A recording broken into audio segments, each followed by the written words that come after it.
ഞാൻ രാജുവിനെ മറക്കാൻ ശ്രമിക്കുമായിരുന്നു. എനിക്ക് അതിന് കഴിയില്ലെങ്കിലും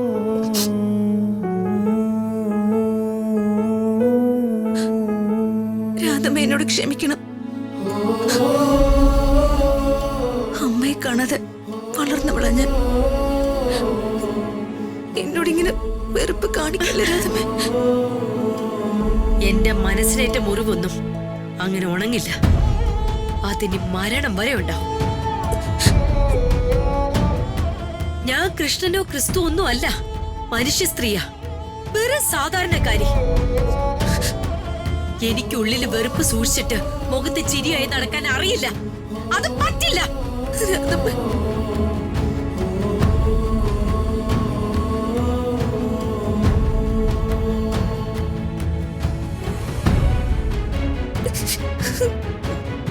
ഹൃതിക്ക് കരയാതെ. പ്രിയജി,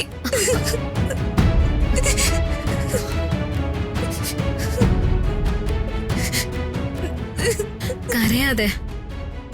അമ്മ ചില സങ്കടങ്ങളൊക്കെ പറയുമ്പോ അത് വലിയ കാര്യമാക്കി എടുക്കണ്ട. അമ്മ ഒന്നും ഉള്ളിൽ തട്ടി പറയുന്നതല്ല. രാജു എന്നെ കല്യാണം കഴിച്ചത് വലിയ തെറ്റായി പോയല്ലേ പ്രിയജി?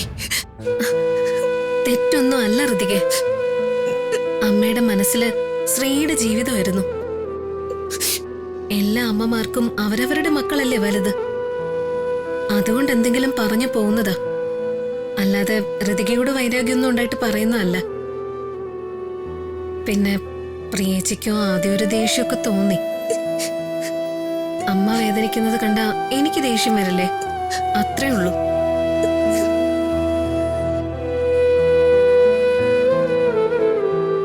ഹൃതിക കരയാതെ.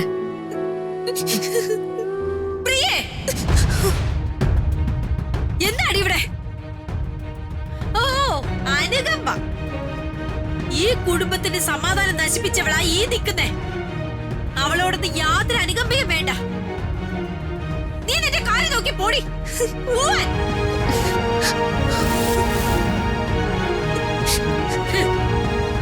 കണ്ടാ പാവാന്ന് തോന്നും, പക്ഷെ മനസ്സിൽ വിഷമാണെന്ന് പിന്നെയല്ലേ അറിഞ്ഞേ.